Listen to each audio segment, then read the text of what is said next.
olympiáde v Harbine, to je Gantnerová a Štancel, ktorí potom odchádzajú na majstra sveta a sa pripoja k výprave na Svetovú zimnú univerziádu 2009 v Harbine. Aké sú pocity pred štartom druhého kola? Vyzerá to celkom fajn, tak uvidíme. Ako si zatiaľ spokojná so svojím výkonom? No, bolo to lepšie ako inokedy. Očakávaš prvú priečku? No, uvidíme, ako podľa toho, aké bude druhé kolo. Bardzo dobrze. Myślę, że będzie bardzo fajnie. Jest twarda teraz. Będzie chyba lepiej niż w pierwszym kolu.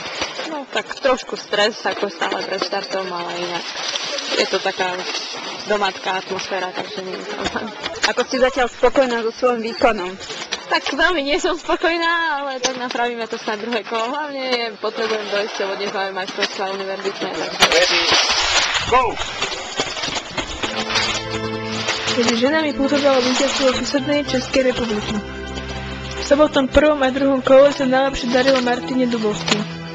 S víťazným časom 1 minúta 57 sekúnd a 96 stotín posunula na druhé miesto slovenskú pretekárku Petru Gantnerovú. Tá dosiahla čas oboch kvôl 2 minúty, 2 sekundy a 48 stotín sekundy.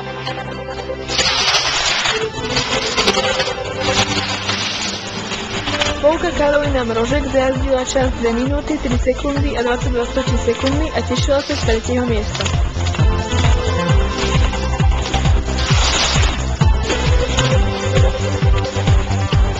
Môžete zaspomínať, ako sa lyžovalo voľakedy, koľko entuziazmu tam bolo, koľko je dnes, ako sa lyžuje, aké sú podmienky pre mladých akademikov? Tak verím, že mladí entuziazmus si udržujú stále. Je pravda, že lyžovalo viacej akademikov, že bolo na školách viacej lyžiarov. Dneska nám tá kategória dospelých sa zužuje. Bolo to vidieť aj na tej kategórii žien, že ich bolo v podstate 20, kým kedysi bolo 40-50 akademičok. Ale dievčatám sa to páči, kopec je dobrý, no a keby bola ešte väčšia finančná podpora, o to by to bolo lepšie v tom akademickom športe. A čo vaša lyžiarská kariéra? No, lyžujem ešte ako veteránka. Pred týždňom sme tu mali 10. výročie veteránskej ligy, takže sme oslavovali, tancovali pri výbornej Necpalánke, takže ja sa na tú barbolu budem vždy rada vracať.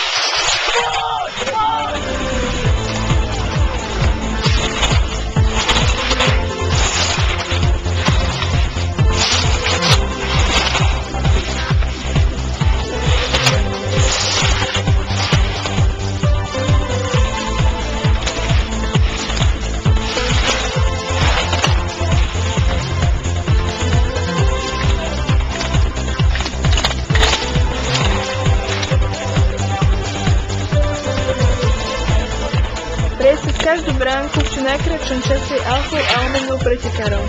Nie každému sa však podarí zvládnuť nástrahy slalomovej trate.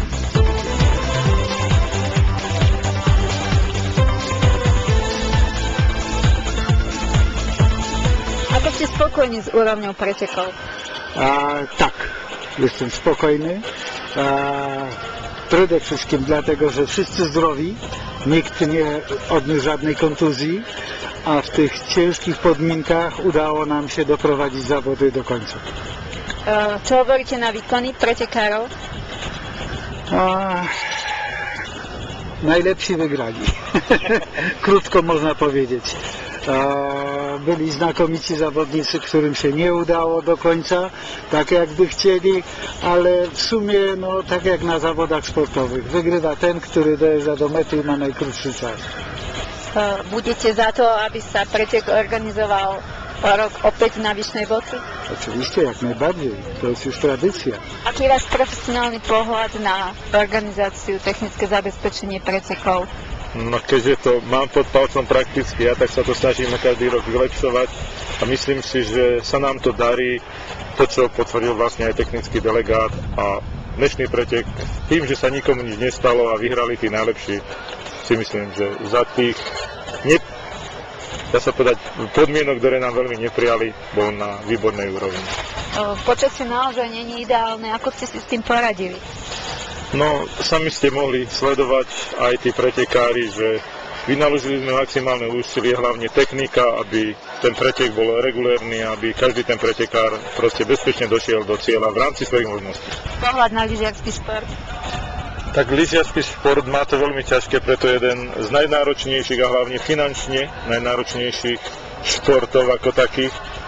No a tie podmienky veľmi nám neprajú, je to aj tou klímou, že sa to stále otepluje, tréningy musia byť vonku a tu len za vlastne podpory technického snehu.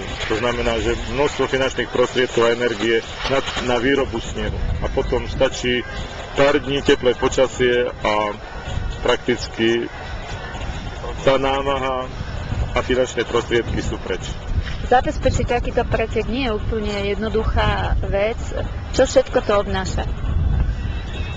No hlavne množstvo entuziazmu a bez toho, že by sme boli do toho vlastne fanatici, celý ten tím počnú s hornonitrianskými baňami, chlapcami, ktorí nám to pomôžu zabezpečiť telovýchovnou jednotou, tak ťažko by sme to zvládli, pretože finančne sa takéto niečo určite nedá oceniť.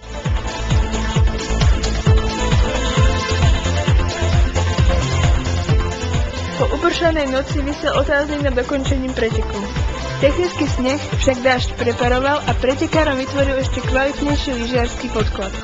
Hrozilo, že ten pretek ani by sa nebol šiel, čo sa týkalo bezpečnosti pretekárov, pretože pri silnom daždi, pri použití okuliárov nevidia, takisto tie palice, ktoré zrážajú pred seba, vlastne chytajú vodu z toho mokrého snehu a všetko to strieka do nich. Takže bolo by problém asi uskutočný pretek.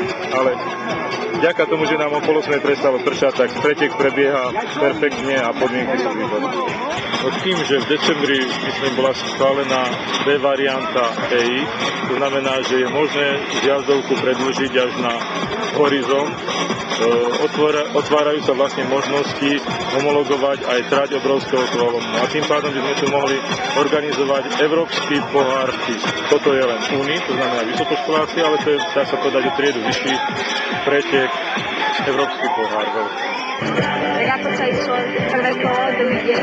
Bolo to lepšie, tvrdšie, lepšie preparované a rýchlo, hlavne Amerika včera. Čo hovorí na konkurenciu? Ale je to celkom pohode. Dobrá, len mohla byť lepšia. Mužskú súťaž druhého dňa ovládli poľskí pretekári, ktorí obsadili prvé dve priečky.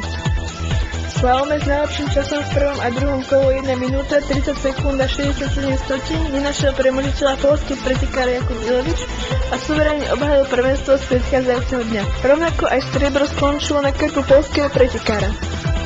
S výsledným časom 1 minúta 31 sekúnd a 37 stotín si ho vyjazdil Maciej Kominko. S rozdielom 15 stotín sekundy získal bronzovú medailu Čech Jan Čermák. Slováci sa v mužskej kategórii na stupne víťazov v tento deň nedostali. Najlepšie z nich sa na 4. mieste umiestnil Jan Košak, ktorého od 3. priečky delilo 12 stotín sekundy. Kedy ste sa prvýkrát postavili na lyže? Prvýkrát, že vraj, keď som mal 2,5 roka, ešte som ani poriadne chodiť nevedel, ale lyžovať, že som sa naučil hneď, ako som sa postavil na lyže, že som sa vedel spustiť. Môžete zaspomínať na svoje začiatky reprezentácie? No, začínali sme ako 16 chalani, bolo v 96. A viac menej, keby som to mohol porovnať s dnešnou dobou, tak je to asi o trošku väčší počet sme boli vtedy ako chalani, lebo bolo rozdelené Ačko, Bčko, Cčko, juniori a ešte nejaký EJ tým, takže bolo nás určite viacej ako teraz. Za najväčší úspech považujem vlastne asi 3. miesto na univerziáde v Taliansku v 2003 a medaile som asi 15-násobný majster Slovenska, takže toto sú také najväčšie úspechy. No boli tam majstrovstvá sveta 20. miesta. Tak najbližšie cieľ je Olympiáda 2010 v Kanade a uvidíme. Pohľad bývalého